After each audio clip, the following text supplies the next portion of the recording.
어서 오세요. 안녕하세요. 네, 안녕하십니까. 두 분과 함께 살펴볼 세 종목, 그다음에 오늘 마감을 살 종목, 오늘장 정리까지 쭉 이어갑니다. 첫 번째 종목부터 만나볼게요. 하이브가 어쩌다가 이렇게 됐을지 엔터주 내에서 최근에 하이브에 대한 투자 심리가 많이 위축되어 있는 상황이거든요. 이번에 BTS가 백악관을 방문한다고 하는데 이걸로 주가의 분위기를 반전시킬 수 있을지는 좀 모르겠습니다. 두 분에게 하이브에 대한 투자 의견 여쭤볼게요. 두 분은 5로 일치가 되었는데 정혜원 과장님, 백악관에 방문한다고 5를 준 건 아니시죠? 네, 그건 아니고요. 네. 물론 그게 이제 주가의 상승 모멘텀이 될 수도 있겠죠. 그렇지만 일단 하이브 같은 경우에는 그동안에 주가가 이제 작년 이제 하반기 이후부터 이제 그동안에 많이 좀 하락을 했고요. 그로 인해서 좀 어느 정도 이러한 밸류에이션에 대한 부담이 좀 완화됐다라는 점, 그리고 무엇보다 지금 이제 리오프닝이 이제 본격화되고 있는 그런 상황이기 때문에 지금 주력 아티스트들이 이제 2분기부터 본격적으로 이제 활동을 시작한다라는 점, 그러한 점에 좀 집중을 해야 되지 않을까 싶습니다. 그래서 지금 오프라인 지금 공연도 이제 본격적으로 이제 꾸준히 이제 재개가 될 것으로 그렇게 지금 기대가 되고 있고요. 그래서 또 BTS 같은 경우에 지금 이제 다음 달이죠. 이제 6월 달에 이제 또 신보가 나올 것으로 지금 예정이 되어 있는 상황이고요. 그렇기 때문에 지금 이제 계속해서 좀 모멘텀이 좀 나올 수 있다라는 점에 주목을 해야 되지 않을까 그렇게 보여지고 있습니다. 그래서 또한 이제 또 NFT 관련해서 물론 이제 기대감이 이제 많이 꺾이긴 했습니다만 하반기에 이러한 NFT 플랫폼 도입 관련한 그러한 또 모멘텀이 또 이어질 수 있다라는 점. 그러한 점에서 봤을 때 트레이딩 관점에서는 지금 시점에서는 이제 어느 정도 하방 경직성이 나올 수 있는 시점이기 때문에 한번 접근해봐도 되지 않을까 그렇게 보고 있습니다. 네, 하이브 5로 이어졌고요. 이어서 두 번째는 대우조선해양으로 넘어가 보겠습니다. LNG 운반선 수주에 대한 수요가 점점 늘어나고 있습니다. 이번에 또 우크라이나, 러시아 전쟁으로 LNG에 대한 필요성을 또 한 번 느꼈기에 그 속도가 나고 있는데 대우조선해양 두 분이라면 투자하시겠습니까? OX 의견 주시죠. 네. 다행인 게 정말 수주 소식이 계속 나오고 있는 게 이 조선사들에게는 정말 큰 장점이자 하지만 그 철판, 후판 가격이 올라가고 있다. 이건 좀 부담스럽긴 한데. 맞아요. 대우조선해양 올 한 해는 좀 괜찮은 성적일까요? 글쎄요. 일단은 원자재 가격이 너무 말씀해 주신 대로 올라간다라는 건 굉장히 좀 부담 요인이 될 것 같아요. 근데 그럼에도 불구하고 일단은 지금 촉발된 에너지 대란, 이 사태에서 원가를 판매가에 전이할 수 있는 환경들이 만들어지고 있다. 이 부분들은 좀 긍정적으로 보이는 그런 부분들이 되겠고요. 지금 워낙에 부족하다 보니까 이제 원가 부분을 충분히 반영해도 사갈 곳들은 넘치고 있다는 거죠.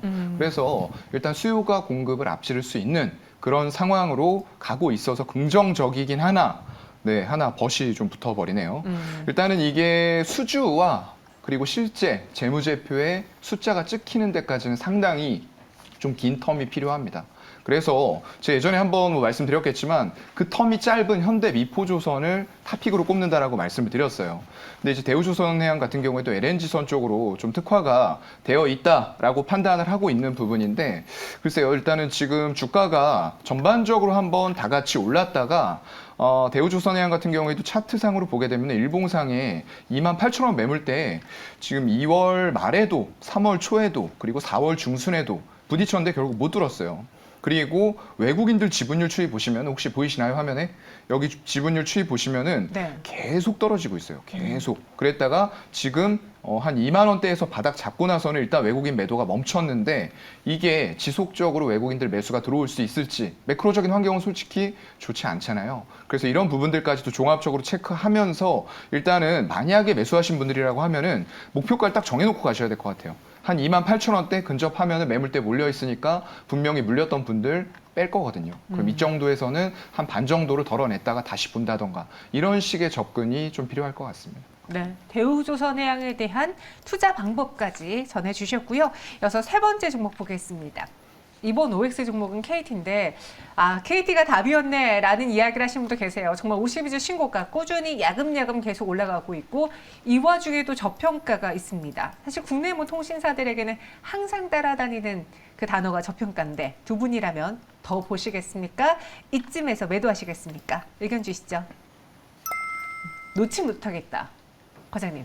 네, 우선 KT 같은 경우에는 아시다시피 최근에 주가 상승 이유는 이제 실적에 있다라고 보시면 될 것 같습니다. 1분기 실적이 이제 사실 뭐 KT는 뭐 항상 그냥 플랫한 거의 뭐 꾸준한 그냥 실적을 내는 재미없는 어떻게 보면 주식이라고 할 수가 있겠죠. 그러니까 어떻게 보면 대표적인 경기 방어주의자 그냥 고배당주로서만 매력이 있을 뿐이지 성장에 대한 기대감은 없었는데 1분기에 깜짝 실적을 내놓으면서 이제 어닝 서프라이즈를 시연을 하면서 이제 시장에서 이러한 추가적인 실적의 성장에 대한 기대감이 지금 높아지고 있는 상황이다라고 보시면 될 것 같습니다. 여기에 신사업 확장에 대한 그러한 또 기대감까지 또 부각이 되고 있는 그러한 상황이고요. 지금 현재 5G 서비스가 이제 어느 정도 안정화 시기에 이제 접어든 상황이기 때문에 향후에 이제 매출 상승과 함께 비용 안정화 효과가 꾸준히 나타날 것으로 기대가 되고 있고요. 이와 함께 올해 이러한 실적 개선과 더불어서 추가적인 이제 DPS 상승에 대한 또 기대감, 연말로 가면 갈수록 그러한 부분까지 더해지면서 이러한 배당 매력까지 부각이 될 수 있기 때문에 지금 최근과 같은 이러한 좀 불확실한 시장 상황 속에서 경기 방어주로서의 매력과 더불어서 이러한 실적 모멘텀까지 부각이 되고 있는 시점이기 때문에 당분간은 KT의 주가 흐름이 상당히 좀 안정적인 흐름을 이어가지 않을까 그렇게 보여지고 있고요. 수급적인 측면에서 봤을 때도 그러한 관점에서 최근에 외국인 투자자들과 기관 투자자들의 집중적인 순매수세가 유입되고 있는 것이 아닌가 그렇게 보고 있습니다. 네, KT 두 분 다 이 가격에도 놓지 못하겠다, 조금 더 보겠다라는 의견 주셨습니다. 그럼 그 외에 오늘장 마감 전에 두 분이 직접 매수하고 싶은 종목은 뭐가 있을지도 여쭤볼게요. 다음 주장 미리 보기 이런 키워드로 종목을 골라봤습니다. 현대차 투자 수혜주고요. 눈부셔인데 사실 이 눈부셔에 못지않은 키워드가 김민수 대표님이었으면 나왔을 텐데 우리 정의용 과장님 너무 FM답게 네. 현대차 투자 수혜주라고 적어주셨어요. 어떤 종목일지 바로 열어보도록 하죠. SL과 OCI, 두 종목 다 제가 요즘 관심이 많은 종목인데 네. 눈이 부신다, OCI, 네. 태양광이죠.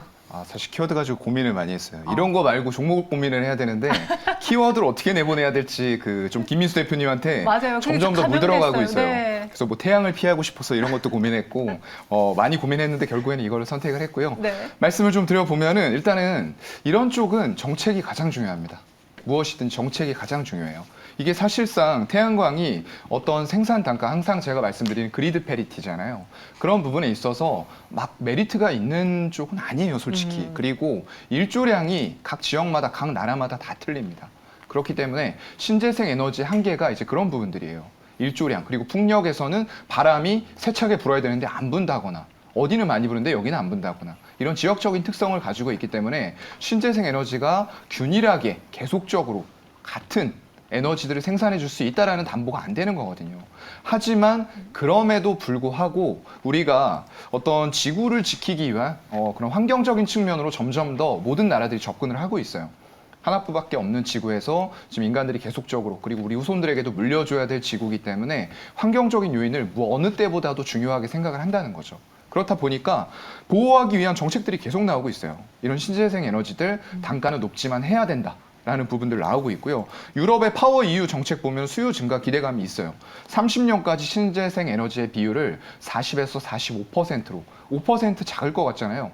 어마어마하게 큽니다. 네. 그래서 이런 부분들에서 도움을 받을 수 있을 것 같고, 그러면 연간으로 50기가와트씩 신규 설치를 해야지만 맞출 수 있는 가격이에요. 그리고 또 신축 건물의 태양광 발전까지도 의무적으로 설치하는 법안을 도입할 계획이고요. 얼마 전에 PV인사이트가 26일 날 태양광 모듈 가격 발표를 했어요. 근데 전주 대비해서 3.6% 상승하면서 오히려 폴리실리콘 가격 상승률보다 높아지고 있어요. 이런 부분들 때문에 바이든 효과 플러스 윤정부 효과 플러스 이런 가격 상승까지 모든 요인들이 지금 태양광 관련주의 주가를 바닥에서 끌어올리는 요인들로 작용을 하고 있고요. 그에 화답해서 지금 수급도 같이 들어오고 있거든요. 그렇기 때문에 지금 상태에서는 어쨌건 당장의 단기적인 실적 개선이 이루어질지는 조금 퀘스천 마크가 달리지만 중장기적인 관점으로 봤을 때에는 여전히 유효하다라고 말씀드리겠습니다.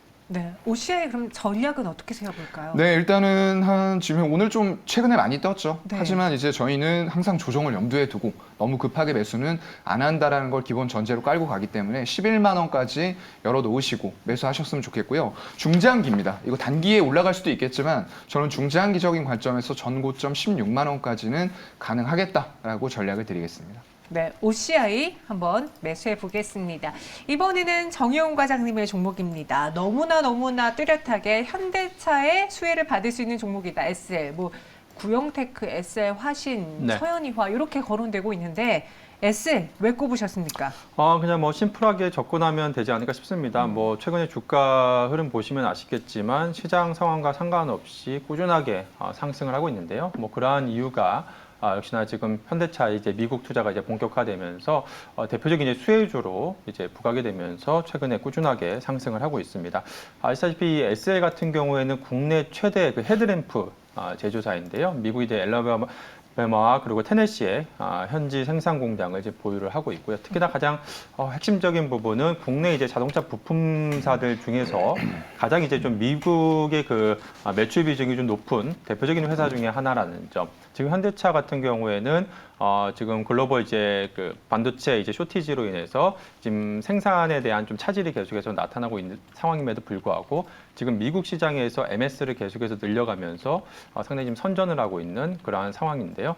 그렇기 때문에 지금 현재 시점에서 SL 같은 경우에 이러한 미국 매출 비중이 높다라는 점, 그러한 점에서 향후 또 현대차의 추가적인 이러한 EV 공장 증설에 따른 이러한 추가적인 수혜가 예상이 되고 있다. 물론 이 부분은 이제 중장기적인 관점이죠. 그렇기 때문에 지금 시점에서는 계속해서 좀 관심을 가져야 되지 않을까 그렇게 보고 있고요. 무엇보다 또한 지금 반도체 쇼티지 이슈로 인해서 현대차 같은 경우에 그럼에도 불구하고 지금 실적이 상당히 좀 좋게 나오는 이유가 선택과 집중을 하면서 이제 제품 믹스가 좀 차량의 믹스가 좀 개선이 되면서 최근에 실적이 지금 상당히 좀 좋은 그런 상황인데요. 즉 이제 제네시스 같은 이러한 고가 라인 쪽으로 집중적으로 좀 생산을 늘려가면서 지금 실적이 좋게 나오는 상황인데 현재 그 SL 같은 경우에는 제네시스의 G80을 제외한 대부분의 차종에 지금 램프를 지금 공급하고 있는 상황이고요. 지금 또한 현대기아차의 그 EV 차량에도 지금 공급하고 있는 그러한 상황이기 때문에 향후에 이러한 부분이 추가적인 이러한 밸류에이션, 리레이팅으로 좀 작용할 가능성이 좀 높지 않을까. 그렇게 보고 있습니다. 즉 지금 현재 뭐 자동차 부품사들 중에서 뭐 밸류에이션 측면에서 봤을 때 뭐 매력도가 높다라고 볼 수는 없지만 이러한 좀 성장성에 대한 그런 포커싱을 맞춘다라고 한다면 향후에 또 반도체 쇼티지가 해소가 되게 되면 시장 내에서 가장 좀 가볍게 좀 주가가 좀 움직일 가능성이 높지 않을까 그렇게 생각하고 있습니다. 네, SL을 꼽아주셨고요. 전략도 한번 들어볼까요? 사실 이 종목도 최근에 좀 바닥에서 많이 올라와 있는 상태에서 지금은 조금 횡보하고 있거든요. 네, 뭐 지금 바닥권에서 좀 많이 올라오긴 했습니다만 여전히 좀 추가적인 상승을 충분히 좀 열어놓고 봐도 되지 않을까 그렇게 보고 있고요. 지금 뭐 증권가에서는 한 4만 원대 목표 주가를 제시하고 있는데요. 일단은 현실적으로 좀 트레이딩 관점으로 봤을 때 지금 한 3만 6천 원대, 지금 한 지난 한 정고점 이전 수준이라고 할 수 있는 한 3만 6천 원대까지는 열어놓고요. 현재 주가에서 한 20% 정도 업사이드는 좀 열어놓고 보면 되지 않을까 싶고요. 마지막으로 손절 라인은 짧게 한 2만 8천 원 정도 보시면 되지 않을까 싶습니다. SL이고요. 목표 주가 36,000원, 손절가 28,000원 제시해 드렸습니다. 마지막으로 동시호가 구간 분위기도 확인해 볼게요. 코스피가 오늘은 코스닥보다 상대적으로 많이 올랐습니다. 1% 가깝게 상승을 했고 어제 SK하이닉스가 5% 넘게 좀 빠졌잖아요. 그에 대한 반발 매수 심리가 들어오면서 오늘 반등한 것, 대형주들이 조금 상승을 보여주면서 코스피가 1% 가깝게 올랐고요. 반대로 코스닥의 경우에선 장 초반에 상승을 유지하지 못한 종목들이 좀 많았습니다. 0.31% 오른 874.11포인트 지나고 있습니다. 오늘 코스피 200은 앞서 말씀드린 것처럼 대형주가 상대적으로 강하면서 1.07% 올라주고 있습니다. 지금까지 마감 동시호가 함께하셨습니다.